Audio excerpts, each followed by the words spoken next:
Does it really matter if Quinshon Judkins starts over TreVeyon Henderson? You are Locked On Buckeyes, your daily podcast on the Ohio State Buckeyes. Part of the Locked On Podcast Network, your team every day. Oh man, here we are again at another hump day here early in the new year. I'm excited for today's show because we're talking about some really talented running backs. Welcome in, Buckeye fans, to a Wednesday edition of Locked On Buckeyes here on Wednesday, February 21st in the year 2024. I'm your host, Jay Stevens, also the host of the Jay Stevens Podcast, and today's episode is brought to you by Gametime. Download the Gametime app, create an account, and use code LOCKEDON for $20 off your first purchase. The Buckeyes have been blessed and fortunate to have numerous talented running backs on campus for decades. This isn't just a Ryan Day thing, an Urban Meyer thing, a Jim Tressel thing. Think back to the long history of Ohio State football. What do you expect? To have some of the best running backs in the Big Ten Conference and occasionally some of the best running backs in the entire country. This year is no different, or will be no different. TreVeyon Henderson, number 32, still in that RB room. Quinshon Judkins left the RB room at Ole Miss and is now in the RB room in Columbus, Ohio. And there are people wondering and saying Henderson needs to start or Judkins needs to start. People are on the fence about it. Does it really matter who starts at running back? It shouldn't at all. We're not talking about a team at Ohio State that is just, oh, your RB1, your RB2, and your RB3. There is a big gap between the three. This is not that at all. Ohio State's really in a rare spot right now with the running backs that, let's just say, somebody goes down with an injury. I'm only bringing that up because what has hurt Ohio State's offense over the past couple of years, injuries to the running back position. Not sure why. I'm no doctor. I'm no nurse. I have no medical degree and had no plans of getting one. So I'm not going to try to dive into why things are the way they are with that room. All I'm saying is this. If you want to keep it in context, we can absolutely say, hey, it's a possibility, pretty high one, that somebody might get injured. And if they do, next man up. Well, your next man up was either the best running back of the SEC last year or number 32, TreVeyon Henderson, who, when fully healthy, he is a running back nobody wants to see on the football field. I think the Buckeyes are in a pretty good spot with that position. Then you add in Dallin Hayden. If somebody gets hurt, add in Dallin Hayden and who? Hayden and Judkins or Henderson and Hayden, whoever it is, that's even a great spot for them. Because Dallin Hayden's one of those guys. When he's out there, he don't really mess up. He doesn't make all the mistakes. He doesn't do a lot of the things that guys that don't get much run do. He doesn't do those things. So that's a huge benefit for Ohio State. And the fact that, what do they have to do? All they have to do is make sure the guys are healthy. And if not, play them. Simply finding plays, the right plays for the players when they're out there on the field for them to be successful. And I opened up the show and even kind of still have this thought, does it really matter who starts? Because that's really the situation where the Buckeyes are in. Let's say Henderson wants to start a few games. Bam, go in. Judkins back up. Okay, cool. Let's say Judkins flips it a little bit. Judkins starts and Henderson is a backup. Okay, cool. Should it hurt the Buckeyes offense if one guy starts over another or vice versa? No, it shouldn't. Now, you may alter the play calls based on personnel and based off what the player does best, but outside of that, no, it shouldn't happen. No, it shouldn't be a factor. It shouldn't at all. And that's really a great place for Ohio State to be in. Because think about if you are Ryan Day. Or even Chip Kelly. They actually have an OC this year that's actually going to call plays. Imagine that.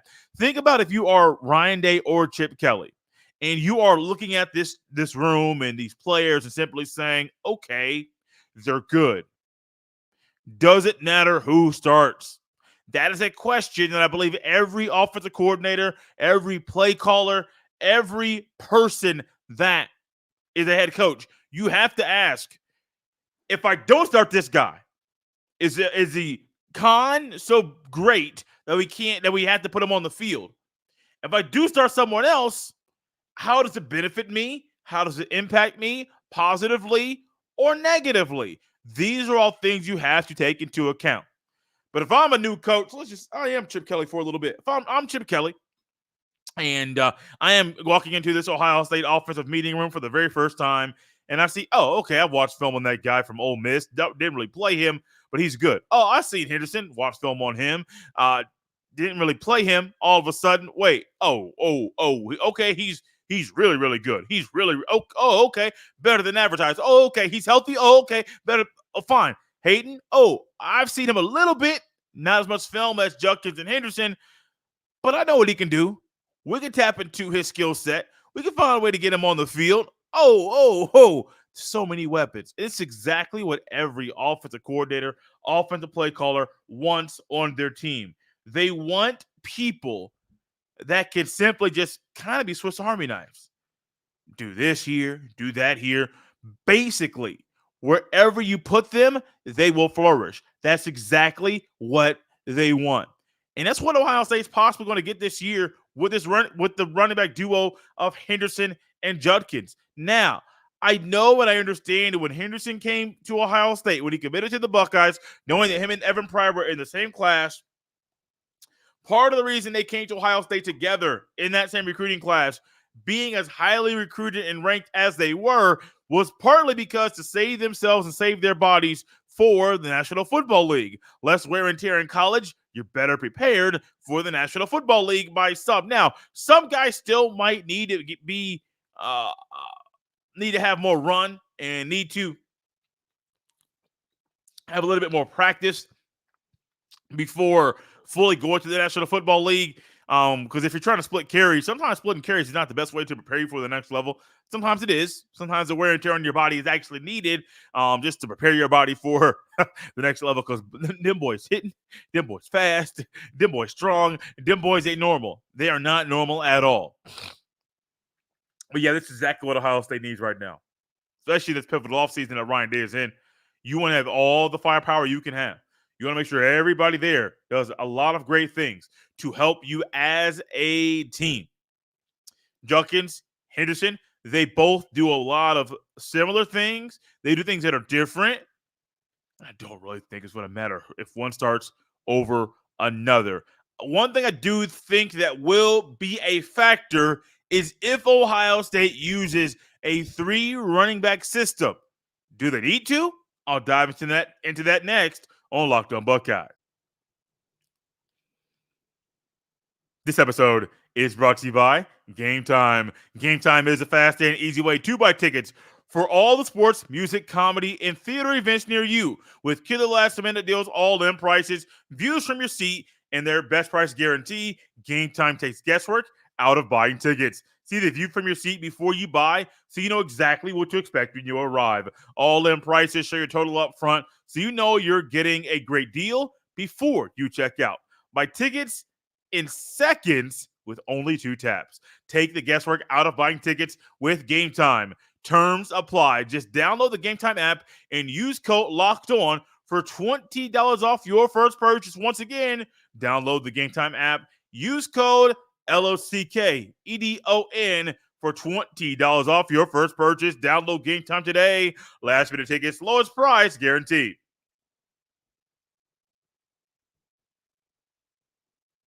Locked On has launched the first ever national sports 24/7 streaming channel on the YouTube. And now it's also available on Amazon Fire TV and the free Fire TV channels app. Locked On Sports Today is here for you 24/7, covering the top sports stories of the day with the local experts of Locked On Plus, our national shows covering every single league. Find Locked On Sports Today now available on the free Fire TV channels app, part of the Locked On Podcast Network, your team every day.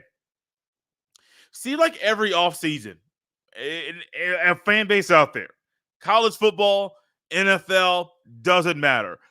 Every fan, there are a lot of fans out there that are people that believe you need to use a 3 running back system no matter what, no matter the level. have 3 RBs that split carries every single game. And I think many of you that have been here for quite a long time realize that Jay has his own specific thoughts about this that go so hard against that thought process. I mean, it's just one of those things where I'm like, I oppose it every time, every day of the week, twice on Sunday. Why? Because a lot of times it just don't make no sense. Should Ohio State use a 3-back system? No, absolutely not. You got these 2 dogs up there, man, and I have never in my life called Henderson a dog based on the things that he has done at Ohio State. Because that dog, call somebody a dog is different, man. Caleb Downs is a dog. Lathan Ransom is a dog. Denzel Burke is a dog. They're dudes, man. Henderson can be a dude, can be a dog, but I jumped the gun. Now, Chris Gordy of Locked On SEC, he described Quinshon Judkins as a stud. And actually, I don't push back against that. I don't disagree with that. I do think he's amazing. I do think he's really talented. I do think he is a guy that at Ohio State can kind of cultivate and be a guy that goes back to some of the great running back days that Ohio State used to have. Ultimately, the last great entire season a running back has had at Ohio State, 2019, J.K. Dobbins went over 2,000 rushing yards. Now, some of you might say, Jay, what about Trey Sermon? That was late in the year during a COVID year where the Buckeyes only played 8 games in that season, finished the regular season by only playing 5 of the 8 regular season games that were scheduled due to the COVID cancellations. Things just weren't shaping out for the Buckeyes running back to have a career year. Think back to 2020. I believe Master T got a lot of running that year and started some games. I'm sitting there saying and telling y'all, it don't make no sense for Master T to get a lot of run and play in that game. That might be one of those things where you're like, oh, I forgot about that guy. I did not. Good man, good individual. One of a great running backs at Ohio State. That's not the way that I would describe Master Teague. He is. That boy was in shape. That boy was solid. That boy was. He was a good player. I almost said fast, but that's where the hesitation came in because, one, that's probably not good to come through your radio. But number 2, I wouldn't say that he was fast at all. That's not the way that I would describe Master T. The way I would describe Quinshon Judkins, Dallin Hayden, and TreVeyon Henderson. Now, if the Buckeyes do use a 3-back system, which I don't think is needed at all, I don't know if it would be beneficial for the Buckeyes offense. But if they do, the opponents on the Buckeyes schedule better watch out. And I truly mean, y'all, they better watch out. Because if they don't, we might be in the midst of watching something that happens during the season that is special. Something that happens during the season that makes everybody say, well, we understand exactly why this is happening now. It's just the way the cookie crumbles. I am one, when it comes to a 3-back system, a lot of times it's forced. It's not something that is a need. I don't think Tony Alford wants to force a 3-back system. I know definitely Ryan Day does not want to force a 3-back system, especially with Chip Kelly coming in, and Chip Kelly has a track record of immediately fixing teams' offenses and, run games. If you got to add a third running back in here when you got Henderson and Judkins in the room, 1, that might not be the best use of the talents, but 2, one of them might not be as good as advertised. And I surely hope we don't get to fall camp and find out, well, Henderson's not fully healthy, or Judkins is banged up a little bit, or Dallin Hayden might not be RB3. I hope we are not coming in here and having to talk about those types of conversations and thoughts here on the show. I don't think it's going to happen. I'm not going to say it's not possible, but I don't think it's going to happen. What I do think is going to happen, though, what I do think it's actually going to be beneficial for the Ohio State, roll with your 2 top guys. Don't try to be cute. Don't try to be gimmicky. Simply roll with your 2 top guys. Because I firmly believe if you roll with Quinshon Judkins and TreVeyon Henderson the entire season, no ifs, ands, or buts about it, if you simply just roll with those guys and let them cook, what are you going to find? It makes the job for Will Howard a whole lot easier. And that's the name of the game.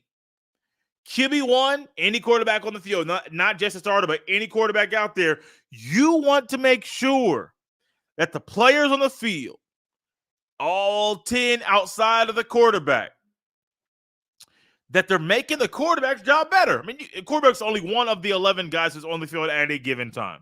And you want to make sure, hey, are we doing what we need to do to make his job better? If you're not, change it. If you are, keep doing it. And that goes with a 3 running back system. If that's not the best way to utilize the talents on the team, why do it? That's how I view it. Wasn't trying to rhyme at all, but that bad boy just came out smoothly. Whoo, I might have to try that again. Hey, why force it? You don't need to. You don't need to at all. And honestly, I really hope they don't do it. I hope Chip Kelly rolls with the top 2 guys and allows them to cook. Because think about this. This might be a year Ohio State has 2 1,000-yard rushers. I'm not really banking on it. It's possible, though, because of how talented these 2 guys are. Will Howard's one of those guys. Chip Kelly, Ryan Day, got to figure out what works best for him. What is something that he says needs to happen? What is one thing that he says, hey, as long as this happens, as long as we hit this threshold, everything will be fine. I think you gotta make sure you handle those things early in the year because Will Howard's not the most talented quarterback, a talented guy for sure. 6'5", 240, running down read option and getting 20, 30, 40-yard gains while doing so. Hey, he gets a hand clap in my book, and I'll give another hand clap as well. Hey, I know it's February, but we get there in the season. And if Judkins and Henderson are the dynamic duo that many people want them to be, woo-hoo-wee, but it's going to be a long season. Long season for those other teams in the Big Ten Conference that have to play the Buckeyes in the fall. One thing we don't have to worry about in the fall is a little iffiness or confusion on the new format of the college football playoff because the CFP Board of Managers unanimously agreed on a new format. We'll talk about it here as the show rolls on.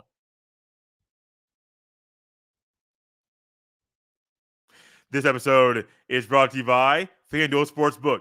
Get buckets with your first bet on FanDuel, America's #1 sports book, because right now new customers get $150 in bonus bets with any winning $5 bet. That's $150 if your bet wins. Bet on all your favorite NBA players and teams with quick bets, live same-game parlays, exclusive props, and more. And if you're looking to put some money on Ohio State in the upcoming season, let's scroll on down. Our friends at FanDuel Sportsbook already have early betting odds and spreads for future football games, and one of them is the game.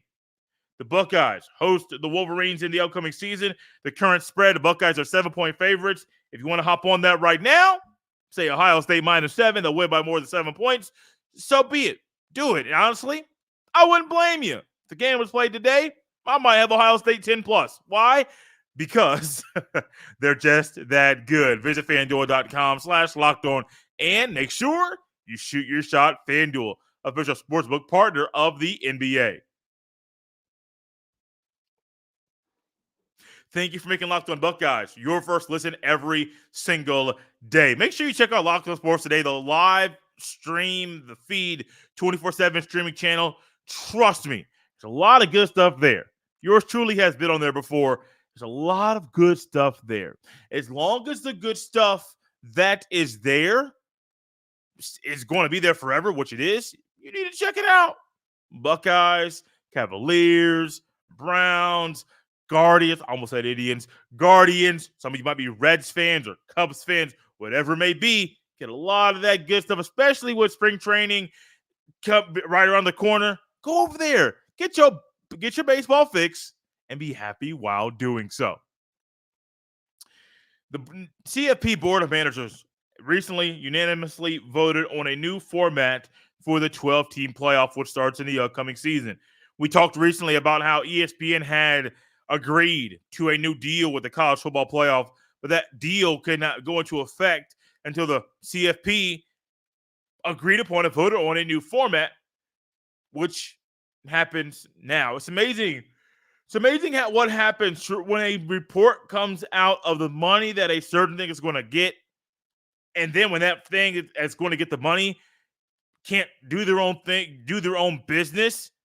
That report comes out about the money. The next thing you know, bam, everything is done. Why? They want that bread. You know what? I want some too. The new playoff format is as follows. I'm going to read this verbatim from a report recently that came out just a day ago. The 12-team playoff will now include the 5 highest-ranked conference champions plus the next 7 highest-ranked teams. I don't have to read that word for word. That was exactly what I was going to say. But there we go. There's no longer the Pac-12, so it's basically your 5 ranked conference champions. And it would have been 6, but the Pac-12 going out. Every conference champion of a power conference, the Power 4, unless you're atrocious, which should not happen, you're in the playoff automatically. And then the group of 5, the highest ranked conference champion gets in. Then the next 7 highest ranked teams. Do I agree with this format? Absolutely not. No. I don't put stock into the conference championship game like other people do. Now, I understand it's a 13th game. I get all of that stuff. But what did I find this year? Now, this team would have made the playoff, but what did I find this year? Georgia lost in the SEC championship game to Alabama. Alabama goes on, plays in the Rose Bowl, loses to Michigan. I'm not putting all this on Seth McLaughlin or the quarterback whose name escapes me. I'm not putting all of that on them. All I'm saying is Alabama lost to Georgia, and I do think Georgia would have beat Michigan. Miss me with Georgia was not the best team in college football this year. Yes, they had a loss to Alabama. It's hard to go undefeated. That does not mean that if they had a rematch or they said, hey, run it back, Georgia would have lost a second time. I don't think so. And a lot of people out there that are analysts in the sport, they will agree with me. That's just the way the cookie crumbles. Which is why when it comes to the playoff, give me the top 12 teams in the sport. I don't care if you win the conference or not. Rank them 1 through 12. If you're in that 1 through 12 at the end of the season as being one of the top 12 teams in the sport, come to the dance. Your boy will be there. I would love to be. Come to the dance. We'll do it all together. And then use your format. Use your, opening round on campus. Use your, everything else on the bowl games. Wherever you want to play these games, great. All I will say is this. Go back to them Saturday games. Go back and do it. If y'all look at this format, the schedule for next year's playoff, they got a game on a Thursday and a Friday. What? Bro, it's in the middle of the week. A lot of people work. I'm not a fan of the Monday Night National Championship game. I understand college football cannot compete with the NFL in the regular season. You put them in the postseason trying to compete with the college football. I understand what the CFP and the college football have decided to say, hey, the national championship game is going to be on a Monday. Change it, though. You can change it. Talk to these networks. I know that this money that CBS and, ESPN has the whole playoff. The money ESPN is putting up is nowhere close. I mean, it's cool. It's cool. It's a great thing that ESPN is putting money up to cover these games. Great. But it doesn't have to mean that the time of the game has to stay or they can't move things around. Talk to the NFL to try to figure out, hey, can we put this national championship game on a Saturday? It just fits better than playing it on a Monday evening. And college basketball? Oh, my gosh. I get annoyed. Saturday evening. Oh, Final Four, great. One game at 6. Other one tips off at like 9:15. Why so late? I know it's the weekend, but some of us don't stay up late. On the weekend, man, I may be down by 11. No, it's even late for me. Still maybe 10. Yeah, I don't stay up late no more. I can't do it. I can. I choose not to. Not really my cup of tea. Don't want to do it. But what are we doing here? Oh, we got to play the national championship game on a Monday evening. So you have branded yourself as being Saturdays are all about college football. In the postseason games are not about on those days that are all about college football. Make it make sense. Also, let's just get Jay's brain here. The format that I would love, and I think you would love as well, it would make it more competitive. Top 12 teams in the sport are in the playoff. If you want to say a group of 5 team needs to be in there, I would say why? Is it for more participation, give more people a chance? Okay, it's a weak argument. What will I say now? If they're in there and you realize they're not going to have a shot to win, why are they in the playoffs? And this also goes into why I don't believe that a 12-team playoff is the best way for the team to figure out who is a national champion in the sport, because it just doesn't make any sense. What does make sense? Well, kind of. Get a new format that's definitely set in stone. That is great. They could tweak that thing just a little bit. You don't got to include the group of 5 schools that's not even going to win the national championship to begin with. You don't have to do that. What you can do is change things just a tad.